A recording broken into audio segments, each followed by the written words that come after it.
And welcome into the Mattamy Athletics Center here for today's Youth Division game of the 2025 Canadian National Blind Hockey Tournament. I'm Courtney Kenny, pleased to be joined by Ben Long for our second game today on this final day, Championship Sunday, if you will, as we do have a gold medal game coming up later on, along with a bronze medal game. But first, again, as mentioned, the Youth Division game here after our Children Division game earlier this morning. Yeah, it's been early morning today so far, but we're here and alert and excited for this game that's now underway. Early morning, especially for someone like you. Yeah. As the puck on the far side of the ice, Yellow trying to get the puck into the black zone. They finally do, and chasing after that is going to be Violet Lowe. Picking the puck up, though, in the black zone, trying to get it out. Can't quite as it hits Ella Hung. As now it's back down the ice. Caden Benoit turns the puck around, and they get the puck down the ice for Arwen Hansman. Puck thrown cross ice in the black zone by Team Black, and now trying to break out of their zone. They do this. Gabriel Alves got the puck all the way down the ice, and that's going to go for icing. And the net's been popped off its place there. That's Evie Jones and net for Team Yellow, and net for the black team is Oliver Acosta Pickering, who we just saw in the Children's Division game as well. And if you look at Evie Jones's butterfly technique, I mentioned it yesterday, but that internal hip rotation allows her to get nearly 180 degrees of pad frontage on the net, and that covers so much of the net, which is great technique to see. Really enjoyed watching her in net so far this tournament. Absolutely has an infectious personality. As Jochen going for a skate with the puck on the far side. Going around behind the net. Jochen had an unbelievable game yesterday. Threw the puck in front of the net for Campella. Couldn't quite complete the pass. Now Rupel with it. Back out front. Picked up by Team Black. They try to get the puck out of the zone. And now Jochen has it again. Jochen skating to the front of the net. Jochen takes the shot and scores. Add another goal to Mason Jochen's resume here as he makes it 1-0 for the Yellow team. He has really had an outstanding tournament so far and continues to have one. Speaking of people who've had outstanding tournaments, back in the youth division is Lorenzo Giamorelli, and he played up at the step up previously, and he's back in this game today. I guess they need more players back down here again, and so he'll be looking to have a great performance here as well. Had 5 goals in the first game on Friday, and hasn't looked out of place at the open division either. As now stealing the puck, Yellow has it. That's Sophie Richard. Couldn't quite make anything happen out of it, though. And now going the other way, Kyle Itaka. Itaka with the puck. Knocked away from him, though, by Ronan Hansman. Now Hansman on a breakaway. Hansman walking in. Passes it back. Was looking to get it to Sophie Richard. The good pass. Buzzer has gone. But now Black trying to get the puck out of their zone, and they do. Yellow quickly picks it back up, but doesn't get very far. Now Hansman with it, falling to his knees. Trying to get the puck back up at his own blue line. Yellow looking to flip the puck back down the ice. They do. It's through the neutral zone. Chasing after it is Richard. Richard in on a breakaway. Walking in. Has to complete a pass, though. And the puck is left there in the slot. Now it's picked up by Black. Black walking through the neutral zone. Gaining the zone into the offensive zone. That was Jack Lowe. And the good pass has been completed.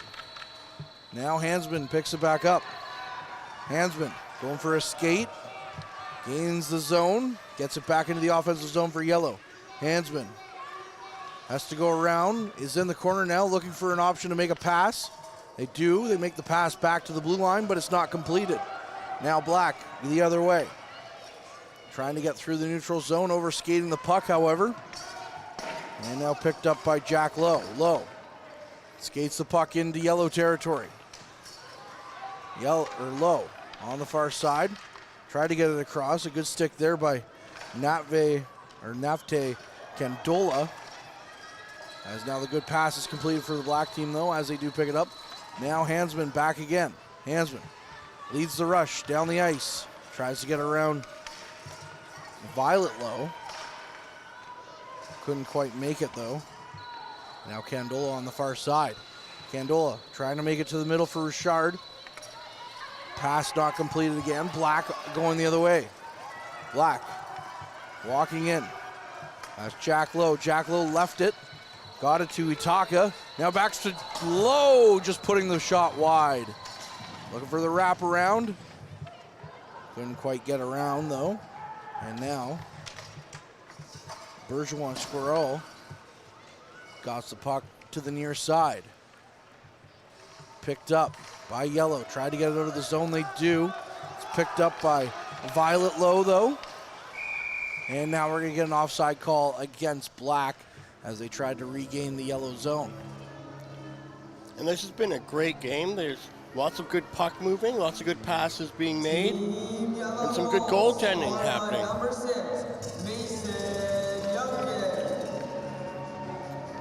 There's the goal announcement. Here we are 5 minutes into the game with just one goal scored.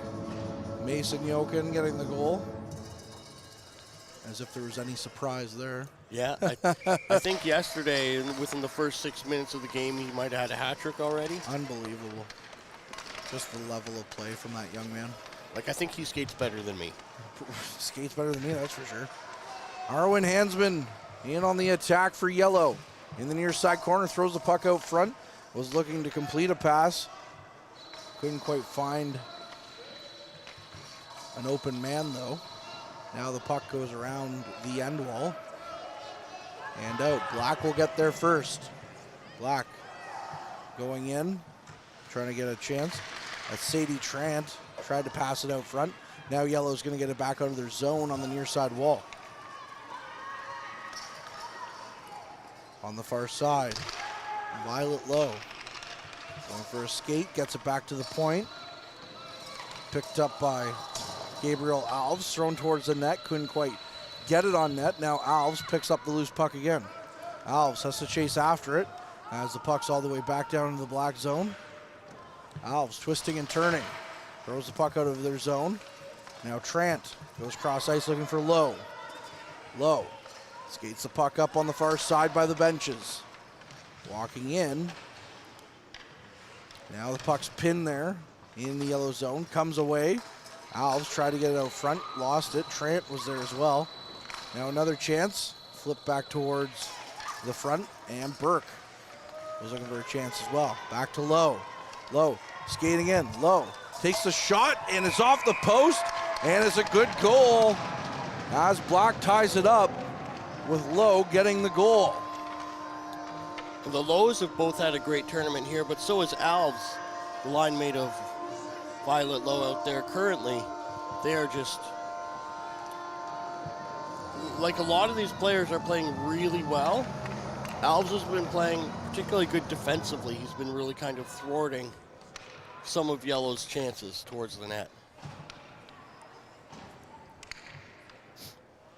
Certainly hasn't looked out of place, that's for sure. Jokin, Yellow's goal scorer, in for the draw. It's won by Black, though, and now it's to the near side. Rupel up for Jokin. Jokin gains the zone, and it's picked up again, though, by Giamaroli. Giamaroli gets the puck out, and it's back down. Jokin chasing after it. Jokin going for a skate, gains the neutral zone. Now he gains into the black zone. Jokin will have to make a pass. He does. It didn't go through, though. No good pass there. Jokin now with the puck again. Jokin walking in, takes a shot, and they're going to say no goal as the buzzer didn't go. I think the buzzer had preemptively gone, but the pass wasn't actually completed. I saw the ref had his arm out, but I didn't hear the buzzer, so I'm not sure if it went off and I didn't hear it. Either way, they're saying no goal. So. Yep. Face off outside the zone. So it'll come on the far side near the black bench. Once again, a great weekend here at the Mattamy Athletics Center in downtown Toronto. Puck is dropped. Jokin gets it off the draw. Jochen looking to skate the puck through, and does. Is picked up by Guillaume Maroli on the far side, though. Now Jochen, again, loose puck in the neutral zone, skates it to the middle of the ice. Jochen walking in all alone, gets around Team Black now, backpedaling, going around behind the net. Flips it up for Rupel. There's a good pass sound as it has been completed. Jochen chasing after the puck. Jochen lost it though, and now down the ice goes the Black team chasing after it. And picked up, it's a 3-on-0. Another chance here coming in. Takes a shot off the post there. They're just waving it off. Yeah, I saw it waved off and then a goal pointed, so. No, it's still waved. The main referee has waved it off. But now it's saying they are giving it to Team Black. So Team Black is taking a 2-1 lead on a shot off the post. I missed the goal scorer and all that happening. Team Black wants a bit of a explanation as to what's going on there. One said something, another said the other. Now back in again on the attack, Black. Itaka behind the net. Lost it to Hansman. Hansman with the puck. Around it on the far side in his own zone. Tries to get it back up to the blue line. It's picked off, and Itaka has to chase after it. Itaka walking in. Itaka has to make the pass, though. A good dive by Hansman. Now Itaka, and they're going to call it as there was no good pass on that one. But what a defensive play by Hansman to get back and try and block a pass on the first attempt. Yeah, that was definitely great effort by Hansman and coming through with that back check.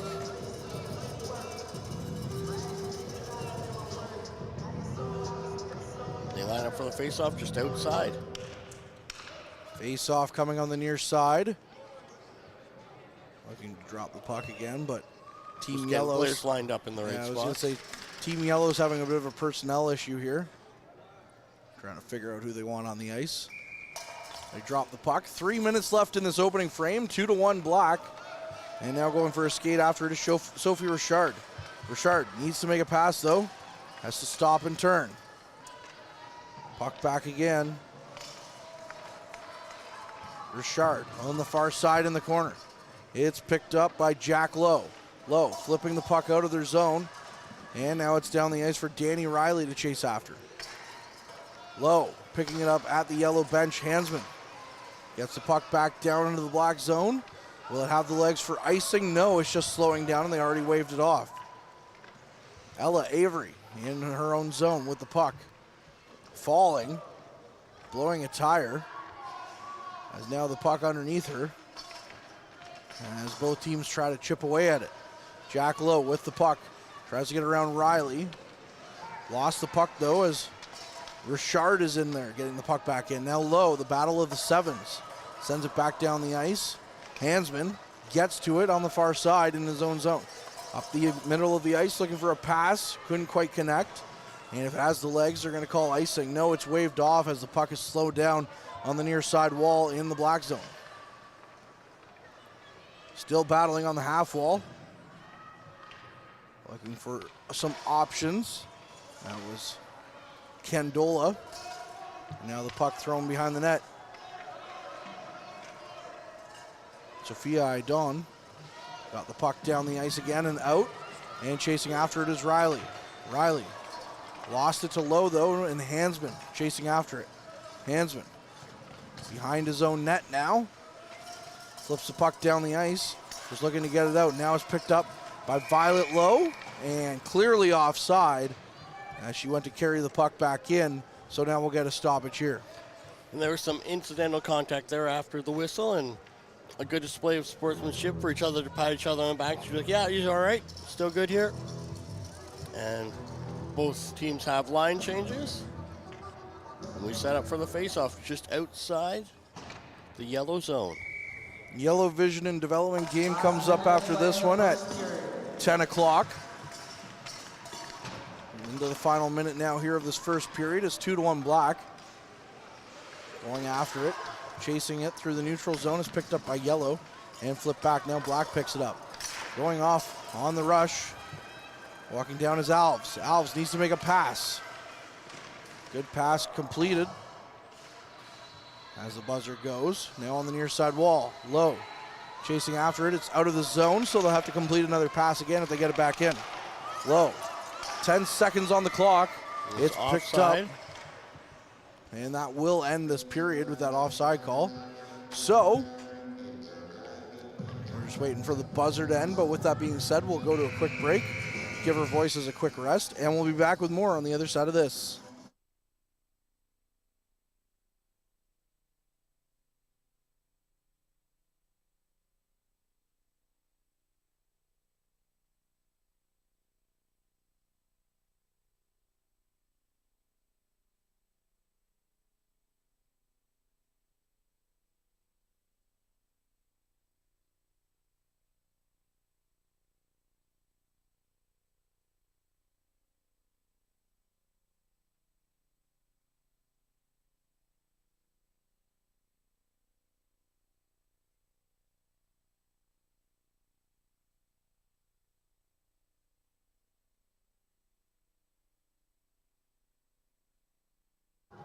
And we're back at the Mattamy Athletic Center here in downtown Toronto. I'm Courtney Kenny, pleased to be joined by Willie O'Ree Award recipient Mark DeMontis, and welcome to the broadcast today, Mark. Thank you. Thanks for having me. Yeah, pretty excited to have you. And of course, you know, as we've gotten to learn more about this event as we've been here this weekend, we've gotten to learn a little bit more about your story, but maybe for the viewers at home, can you give us a little bit of an overview of what you've been able to bring to blind hockey in Canada? Sure. So like most Canadian kids, I grew up, playing the game in Toronto, where I'm from, and dreaming of playing in the National Hockey League. And at 17, I was playing AAA hockey with the goal of playing that year junior and NCAA, and was unexpectedly diagnosed with an eye condition, LHON.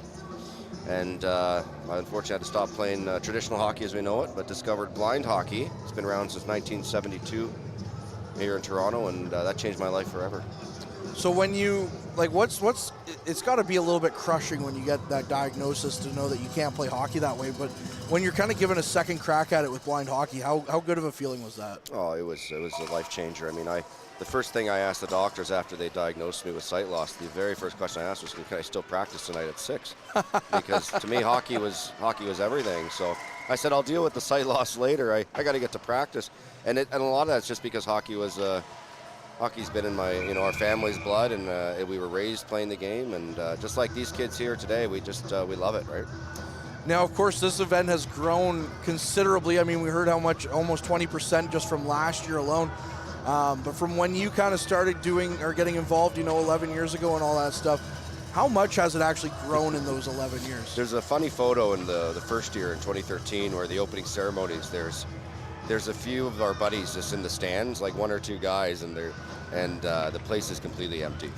And there's only 40 players, literally. There's 4 small teams, and it's amazing. Sometimes you always learn, no matter how far you go, never forget where you started, right? And we can't forget where we started and how much we've grown in the community. As we get set for an offensive zone draw for Team Yellow, back to Jokin, one of the most exciting young players I've seen here, with a good pass, takes the shot. That one just goes wide.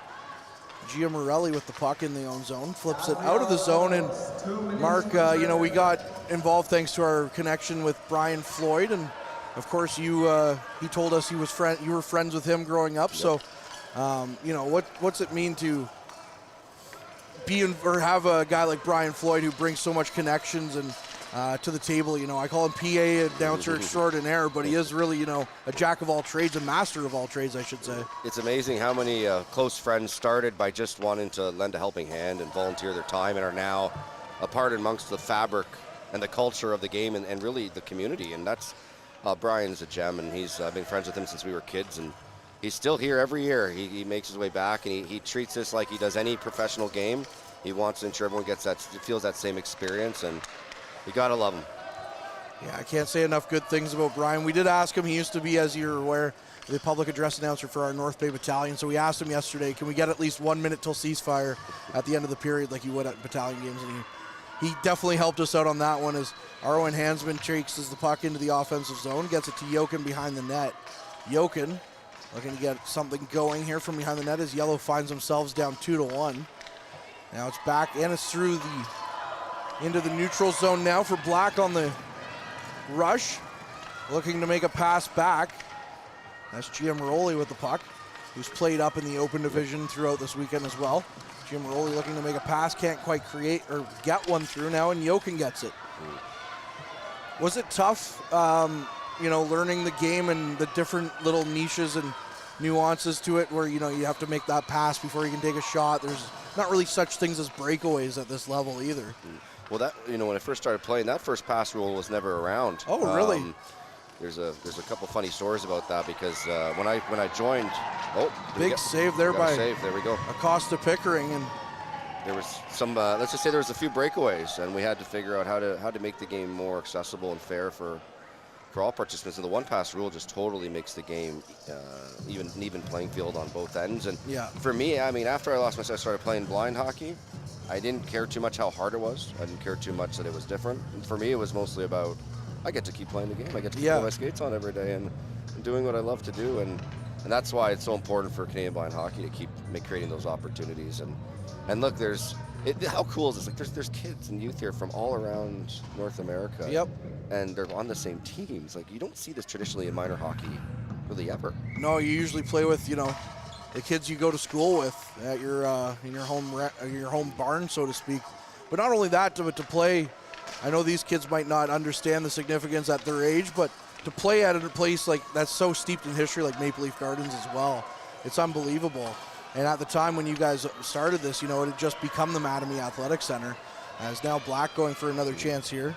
Jack Lowe down the ice, walking in, tried to get a chance. It's picked off by Caden Benoit and Hansman. But to get that, not only to start this event, but to start it in such a historical venue, that's pretty special too. Or it's got to be quite the feather in your cap as well to get things going here at Maple Leaf Gardens, right? So. Well, there's a little history.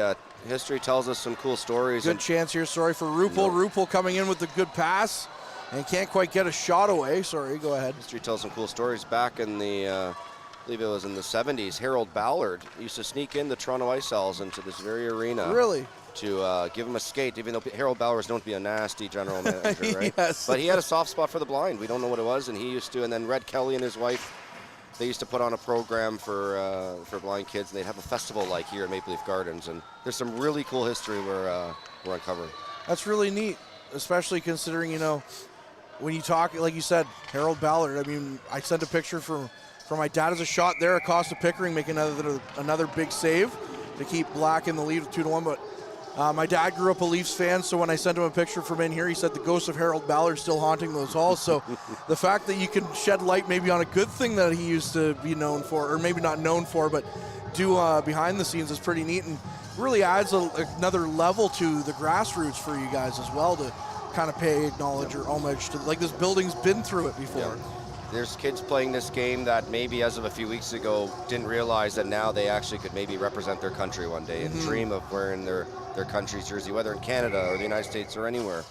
That is what's truly special here. How special is that for you, playing in the selects game and all those guys that's part of that game that you could be representing your country here in a couple of weeks? Oh, it's family. No matter if they make the team, they don't make the team, no matter. Jochen walking in, takes the chance and takes the shot, gets the goal. And Jochen, Dipsy doodles in there, gets it past Acosta Pickering and ties this game up at 2 once again. Speaking of the future. Yeah, exactly. You'll see that. You'll hear that name for a long time in the blind hockey world, and there'll be these times you remember him scoring goals in the youth division, but I'm sure one day you'll see him wearing a Canada jersey. Well, if he's this good at this age, one would imagine so, right? Like, he's been absolutely fantastic. I think that's been the most surprising thing for all of us here, coming down. We didn't really know what to expect. I know we talked about this, you and I, or us last night a little bit, but I think we were expecting, not what we've seen. I mean, the select game, the first day, just absolutely blew our minds. We're like, oh my goodness, like, we covered junior A hockey, OHL in North Bay, and that level of hockey that you guys were playing was at that level, if not better. That's cool. I always love when people watch high performance hockey, blind hockey for the first time. Yeah. It really removes the stigma and the misconceptions real fast about what blind hockey is. Sure, a bigger puck makes noise. Everyone's, 10% vision or less. Nets are a little bit shorter, but other than that, I mean, It's the same game we all love, right? Alves has to pass the puck across to Trent. Although Jokin battling on the far side. I do have to ask, though, we got up close and personal with the puck at the end of day one. And obviously, you're well aware it's very different than the average puck. How much does, I know you have shin pads and stuff on, but is there a big difference to blocking the shot from this compared to an actual puck? You have a better chance of blocking it, for one, because it's true. bigger. So getting in front of it, squaring up your knees on the block shot's really important in this. But like anything, if your game's on the line, you got to put your body in front of it, and you got to do what you have to do, and like anything, it hurts, but you do get a better chance of blocking. You got to get in the shooting lanes. You do, that's for sure, and that's how the game's played, especially at higher levels. You got to sacrifice yourself for the team, right? So, Lowe getting the puck back into yellow territory. Now Alves over to Lowe. The good pass has been completed. Lowe walking in, takes a shot. That, speaking of blocks, off the skate of Jokin. Now beside the net, good chance there, and Black retakes the lead. It's 3-2, but now we have a player down on the ice. And the one thing that I've really enjoyed in this as well is that even though there's competition, everybody's always checking on everyone, like we just saw after an injured player down on the ice. Black might have just scored, but immediately went and checked on the player. That is amazing. Yeah. You won't see that in minor hockey, I'm telling you, and that's not against the kids today. You just don't see that type of camaraderie. You don't see that type of respect, and these are youth with disabilities. It tells you something, right? It's just a game, but most important is the community and being there for one another, regardless of anyone's situation. Well, last night at the banquet that we were fortunate to be invited to, like, just the camaraderie in the room in that, when everyone's team's being mentioned, everyone's clapping, cheering. As now walking in is Gio Morelli with a good chance, looking to complete the pass. Cross ice, they do. The buzzer goes. Yellow trying to get it out of their zone on the near side. That one pass, you got to always be strategic, then select, and then you can get it off at the blue line and select. You got to be very careful. If you get picked off, you got to get it low below the goal line. So sometimes when you gain the blue line, you get really excited to want to make that pass, and sometimes the most important thing to do is hold on to it, control it, and wait till you know you've found your player, and let them even come close for a quick pass. Yeah, it kind of, I think, adds a little bit more of a level of strategy to it. As another quick pass made there by the Black team. Yellow trying to get out of their zone again, flips it up. 3-2 lead for Team Black here. Gio Morelli. I think there's another name you'll probably hear more of in the future as well with the weekend he's had. I hear it a lot now with his brother Dante, who's one of my teammates, and it's a name, you're right. You're going to hear that one with the Jokin for a long time. And what's that mean for you, like, when you see these kids at this level? Terrified. They're going to take my spot on the national team. I'm just kidding. But yeah, no, like, what does that mean, though, to see this now developing in the high level of athletes at that level, like, already, when, Yep. it wasn't maybe necessarily that well known of, 11 years ago. Right, from playground to the podium, right? These kids, they want to play the game they love, and if they can, when they're at home and they're shooting the adaptive puck around in their driveway, and they one day can dream of playing for Canada, the U.S., that means something. That gives them a bit of a jump in their step, right? And when they're in school and the community saying, I'm a hockey player too, and I have goals and dreams as well in the game, and one day you're going to see me on TV, and that's what these kids are dreaming of. And let them dream, let them believe, and let them understand that anything is possible, because that's what this is all about. This is an experience for anyone to be empowered, whether you're a kid playing or you're a parent becoming a hockey parent for your first time this weekend. Well, that's kind of been the fun thing too, I think, for this whole weekend, is not only you're coming to a great facility like the Mattamy Athletic Center, you're having the music, you're having the fans come out, you're having the announcements, you're having the games broadcast on YouTube. It's almost like it already is big leagues for them, right? They deserve it. They are the big leagues. Everyone always says they're the future. They are the present. Yeah. As there's a good save made there by Acosta Pickering off a dangerous chance. Again, anytime that you see that red helmet out there, you know something could happen from the yellow team. Coming back to something a little bit more recent, though, the Willie O'Ree Award, what does that mean? Like, when you found out that you were going to be the recipient, how special was that feeling? Getting the phone call from the National Hockey League in New York was a call I won't soon forget, I'll tell you that. And it was amazing. Just to be able to share that with my family, my friends, my community here in Toronto, and the whole Canadian blind hockey, global blind hockey communities. And I found myself sitting with others in Las Jokin, Vegas. sorry, with a chance and scores. Timely. Very timely. We talk about awards. Tying it at 3-3 there on a very nice shot, but a nice setup as well by Ronan Hansman. Anyways, as you were... No, it's, I was talking about the NHL, and that was a good name to draw in there. And, just being in the crowd in Las Vegas, and there was just a moment where I sat there and I said to myself, what am I doing here? Like, I'm just a kid from Toronto who just wanted to make a difference for people and didn't do it for any award or trophy or anything. And the honor is an honor of a lifetime, but we don't stop there. We got a lot more work to do. And, being my name anywhere next to Willie O'Ree's is truly special. And, Herb Carnegie was one of my mentors when I lost my sight. And I'm sure Herb's looking down with my old man right now watching this one. Yeah, I was going to say, that we heard last night about how special that was with your father and everything, and just losing him in the past year.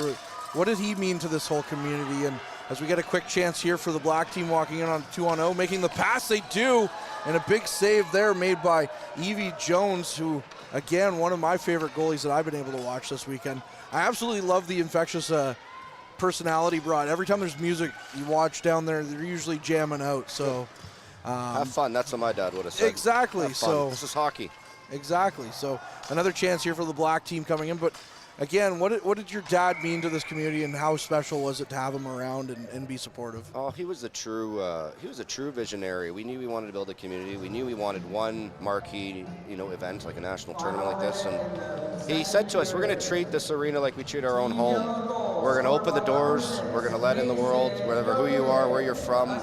We're never going to treat anyone any differently, whether you're just starting or you've been playing for a while. And we wanted to treat the community like our own home, and it's open for anyone, no matter who you are, again, where you're from. And that was the biggest thing he wanted us to do, is just ensure that the community kept strong and safe and inclusive. Well, it was said that this was his favorite weekend of the year, and now we're coming to the end here momentarily, or in a couple of games. But what do you think he's, do you think he's beaming down with pride after an event like this? Again, 20% increase compared to last year. Like, that's... Yeah, Big Mass is happy. He's happy, and you know what? Jokin walking in, another big save there, but made by Acosta Pickering. Yeah, he would be always talking about Jokin, my dad, after every game. He said, that Mason kid, he can fly. That Mason. He would say to me, Mark, be careful. This Mason kid's coming. And that's something. No, he's looking down, he's watching, he's enjoying this one. And there's a lot of individuals we've lost, as well as my dad over the years, who are really big supporters of the initial growth, from former Ottawa Senators owner Eugene Melnick, Ron Ellis, Johnny Bauer, Herb Carnegie, just so many. Geez, how could I forget Walter Gretzky? Oh my gosh. Yeah. So many that were just involved, that would pick up the phone and do those things that no one would ever know, and just to show their support. And God bless all of them. As we're at the end of the second period here, 3-3 game.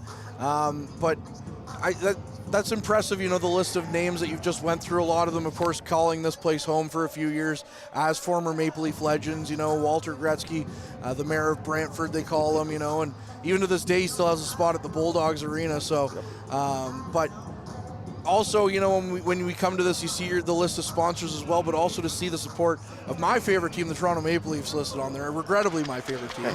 But to be listed on there, when you have big names behind you like that, how special is that? Oh, it's very special. And this is, again, there will always be more. And the Toronto Maple Leafs have been tremendous supporters, led by especially Mark Fraser on the diversity and inclusion side with the club. He's doing tremendous work, and really important. They find some time to support this organization, and we've been doing a lot of work with them. We did a big outdoor rink game with the Leafs recently, and that's okay. I'm a diehard Leafs fan as well, but I don't say that too loud in this tournament too often, because you got supporters from all over. Yeah, it's true. I mean, our fine producer over there, Ben Long's a big Montreal Canadiens fan, so. Whoa. I know.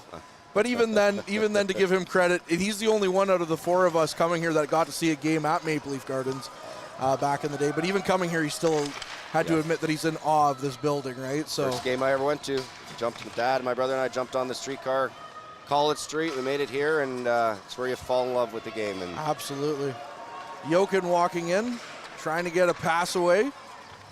Sends it to the near side. And now the pass has been completed along the wall. Jokin, again, picking up, just tenacious, trying to get to that puck. Never lets a loose puck go, and maybe somebody up to the task. There's Giamaroli, but now chasing after it again, Jochen. And also, you know, just again, the history of this building is unbelievable. Just not just from a hockey standpoint. I mean, I love the Beatles as much as anyone. They got to play here, right? So, again, another chance for the black team picked off by Jochen, trying to get it out of the zone. And that's going to be Arwen Hansman getting a puck down the ice, looking to make a pass. Giamaroli picking it back up. Mark, how much work, though, behind the scenes goes into an event like this? Because we just get to see the glamour on the outside. It's a quick 2-on-0 here to Burke over towards the net off the side. But, I mean, there's got to be a ton of work that goes into an event like this. Yeah, and it's really a thank you to the entire organization, from the board of directors and Greg Mannion, Matthew Shaw, Frank Fornazier, Bruno Hache, Laura Mark, to the staff with Matt Morrow, Luca DeMontis, Melanie Carey, and all the volunteers, you know, that have been here and that throughout the weekend. Plan this. It takes a whole year to plan this, I can tell you. And also a thank you to you and the crew for coming in and to show your support and bringing your expertise and your passions here. Good chance there for the black team. Alves gets the goal past Evie Jones in the net, as that was a nice pass by Giamaroli over to Alves, who's able to bank that in. The black retakes the lead here 4-3. Anyways, as you were saying, sorry. No, just a thank you to you and the crew, and it's going to be a great rest of the game. I'm excited. I'm excited to watch all the games today. Of course, always thinking about my own game. It's hard to be a fan and a player at the same time, but you know what? There's 180 fans and 180 players. So yeah, you're coming up here soon at 12:30. Again, 4-3 lead now for the black team here in the third period. That's the other thing, though, is, I mean, I want to go back to Friday, that first game, the opening ceremonies, all the schools that came here. I've been in some pretty loud arenas over my time, you know, calling hockey and being around hockey. That's probably up there as one of the top 5 loudest things I've heard. And, of course, as you guys as players trying to hear for the puck, but that's still got to be pretty cool when all these kids are, you know, making chants and cheering for teams, right? Yeah, and, you know, we have to adapt like anything, right? If it's too loud, you got to use, and you can't hear the puck, you got to use the partial sight you have. You got to use your orientation to figure out how to make a safe play. And let them be loud, let them have fun, let them have a blast. The most important thing is they're being educated. Oh, what do we got? No, big save made by Acosta Pickering there on a point shot from Sam Ruppel. A few thousand kids learn that despite disability, you can still play our nation's game, and I think that's what's amazing. We cannot stop educating our sighted peers and our sighted community on blind hockey. I think, you know, again, this weekend has been mind-blowing for me in the sense of learning about the hockey and how much of a high level it really is, but also to see all these kids coming. You know how kids can sometimes be a little bit, I don't know what I'm expecting here, but for them to just come in and be as accepting as they are, as loud as they are, that's got to be quite the testament, too, just to see school children be that open. Yeah, and to get to meet them after the game as well, post-game, and just spend some time and ask them what were you excited about, and for them it was the fact that a lot of these, they felt that they'd never been to a Toronto Maple Leafs game. They felt maybe they couldn't afford to go to a Leafs game. Oh, yeah. And this is free admission, and this is a field trip, and they got to watch a hockey game, whether it was blind hockey or it was an adaptive form. It was hockey for them, and I think that's what's most important. It really removes that stigma associated with what it means to be blind in 2025. Yeah, I saw a few of you guys getting to sign autographs after the game as well. That's always a special moment when someone wants. I find whenever somebody asks me for my autograph, I'm like, "Are you sure? Are you positive you want mine?" Like, with teammates of mine, we went from no one ever wanting our signature back in a time when it was really tough in our lives to now. It's amazing through one sport how life can change. Absolutely, and that's the message that we were trying to talk about yesterday when Brian was on, about how this weekend is a chance again for Jochen to get out of his own zone, walking the puck out, and now down the ice. But this weekend has really hammered home hockey is for everyone. Yep, no matter what. Pass made out front. Jochen with a chance, a little bit too tight though, as now working in on the wraparound attempt. A chance blocked in front. Ruppel in there as well. Acosta Pickering making the save, and the puck right back behind the net as well. But that seems to be the message everywhere, is that hockey really is for everyone. But again, for you guys, you know, that might be on the periphery, or, you know, on the bubble here a little bit, where people might not think about it. Like, I know coming into this weekend, didn't know what to think. But now to see it like this, and hockey being really for everyone on that Friday game, that's got to be a special feeling. It is. And you know what? Whether you're blind or you're deaf or hard of hearing, you have an amputation, you play para hockey, you play special hockey, You play Volt, whether you're in the gymnasium because of your disability, you can't be on the ice, or you play power chair, whatever and however you play the game, this game is for you. Hansman on the side of the net, gets the puck out front. It's blocked, though, by the black team as they try to get it out low. Couldn't get it past Jokin, though. Jokin going to work again. Out front of the net, Jokin twisting and turning. Looking for a lane, takes a shot, blocked. As that's an important block there for the black team. As Yellow desperate to tie it here with 8:40 on the clock. Jokin walking in again, Jokin walking in, big save by Acosta Pickering. And now the rebound rolls in. And they're calling that one a goal, so now we have a tie game again. And I think that's the other thing that's been really special is how good the competition's actually been between these two teams. Or, well, in general. I mean, last night's game, the Open Division game that ended the day between the Canucks and Sens, that was an instant classic right from the get-go, I would say. The Canadian Blind Hockey Association does an amazing job matching teams, and it takes a lot of work. There are a lot of factors. Players who are new, players who are playing frequently, players and athletes who maybe have been more experienced, those who are just learning. Like, there's so many factors. Well, last night at the banquet, as Giamaroli off the draw carries the puck into the yellow zone, walking in, makes the pass back. It is the good pass. Whistle does go. Caden Benoit, who we've had the fortune of meeting a couple of times over this weekend, gets it to Giamaroli, plays the puck in. Actually, we got into the elevator with Caden, and immediately Caden says, "Oh, you guys are doing the broadcast." As Giamaroli rolls the puck in, and that's another goal here as the black team goes up ahead 5-4. Caden says, "Who's doing the broadcast?" We said, "We are." And he says, "Who's the cameraman?" We pointed to our cameraman, Mike Brown. He turned around and says, "You better make me look good." You're going to get a lot of one-liners from Caden. I wonder if he knows he won that raffle prize last night, actually. I hope so. that was really awesome. They were in bed by that point, of course, but he's a blast, and he's been part of the community for a while now, and coming all the way from Newfoundland, and that's shout out to everyone on the island out there who's watching and cheering on their friends and family.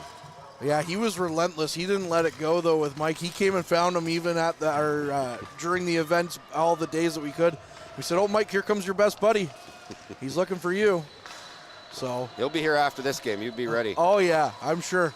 We'll make sure he knows Mike wasn't on the camera for this one. And it was Matt's that fault this time. Tell him I was handling the camera. We'll see what he says. He'll be really concerned. Yeah. As Black moving in on the 2-on-1 again, the pass completed. And on the near side, that's Jack Lowe trying to get a chance. Got it out to Giamaroli again. Giamaroli going head-to-head with Jokin. And now it's picked off and sent back down the ice. And if they're quick, Yellow will have a 2-on-0. Walking back in. Alina hung. Couldn't quite get the pass across, though, and Giamaroli picks it back up. Walking in. Giamaroli back to the near side for Lowe. Lowe knocked away. And the puck played back in. But one of the other things that was talked about yesterday was how, they're trying to grow the game globally. You already have, a few players from the UK or Finland here. As another play to Jokin. Jokin walking in again. Jokin, big save by Acosta Pickering. Wow, that's probably Acosta Pickering's biggest save yet this weekend. And that's the other thing that keeps blowing my mind is how the goalies are, I still don't know. It's been 20 years playing the game. I still don't know. And I look at our goalies, they're all B1s, totally blind. I don't know how they do it. And I don't want to know. It's their thing. It's their trade secret, It's their trade secret. I can't even think about it. I have a little bit of sight, not partial sight. Yeah. But I couldn't imagine putting on that blindfold and just taking shots from Liam O'Callaghan or Kelly Serbu all day. Another chance saved by Evie. As Evie Jones makes the big save there. And as goalies are trading the big saves now, Jokin back down the ice. Has a couple to beat, but still has to make the pass. And does make the pass. Now a shot coming from outside, just missed wide. Jokin going for a skate. Looking through their options here. Walks in. I love hearing the parents screaming from the crowd. And there's Jokin tying the game at 5. And yeah, you can really tell hockey parents are hockey parents no matter what, right? It was quiet for a second. I think I heard a few parents just screaming and yeah, welcome to hockey. I love it. I love it. We're all knotted up at 5 apiece here again. But yeah, one of the things, again, the gentleman producing, Ben Long, he does play, goal in beer league, and I know we were talking about it before, but he says he wants to have a go putting the blindfold on and getting a net. And, I said it can't be any worse. I want to be there. Yeah. I want to be a shooter. He's nodding his head. He's ready for it. That's the Habs fan, right? Yeah. Yeah, I'm just That's awesome. This is a game. This is a hockey game. It's close, and everything's on the line here, right? Yeah, 3:40 left on the clock. Hansman getting the puck back in on the near side. Walking in, has to complete the pass, though. Stops and turns. Looks back to Ruppel. Ruppel walks in, takes a sharp angle chance. It's blocked before it could get to Akasa Pickering. Now Hansman behind the net, looking through their options. Carries the puck out front. Flips it into the middle of the ice. It's picked off by Team Black, though. And now it's to Ruppel on the near side. Ruppel settling the puck down. Tries to get a shot away. Good stick in there by Trant. Put the puck behind the net. Now the puck back to the near side, and that's going to be Alves. Alves with speed. Nearly overskated it, but still gets the puck down the ice. Walking in is Burke. Burke for Alves. Good pass completed. Takes a shot. Oh, and Evie Jones making the save and off the post as well with 2:50 on the clock. Still knotted up at 5 apiece. As the puck comes loose again in the yellow zone on the near side. Ruppel to Hansman. Hansman getting the puck down the ice to the red line. Now gaining, this is Black zone. Throws the puck in cross ice. And now we're seeing a stoppage called here. I missed what the call was for. Either way. 2:20 left here on the clock. I'm nervous. Yeah. I'm not even playing and I'm nervous. Yeah, your game again coming up at 12:30 here today. That should be a good one. We still have low vision and development and the Masters division in between that. And the Masters division is something that's new this year. And can you speak a little bit about what the Masters division has been like? You know what? With the growth of the tournament, there's a great opportunity for adults 40 plus to play the game together in a safe environment, and I think it's actually been a real special part of the weekend, and because a lot of the players have been around for quite some time, and so the camaraderie in that division, I tell you, is something cool. Giamorelli now on the attack in the yellow zone, in the near side corner. Giamorelli skates the puck around, gets it to the far side, picks it back up after completing the pass. Giamorelli in and scores. Lorenzo Giamorelli has been absolutely fantastic all weekend and continues it here with a minute 15, giving Black a 6-5 lead. Doesn't get much closer than this, Mark. What's on the clock, did you say? There's a minute and 5 seconds now. So in blind hockey, this is one of those situations it's really important to get your, is it running time here? It is. Yeah, so you got to get to that face. Oh, they stopped it at a minute. That's good. That's good, because that's something the players wouldn't know in those situations. That maybe in a sighted game we would. So that you'd want to stop that, or you'd want to make sure you get the players to center quickly. Let's see what happens here. There's a name on my mind. I can only guess as to which that name is, as now Team Yellow at their own blue line, flipping the puck down, gets it to Jokin.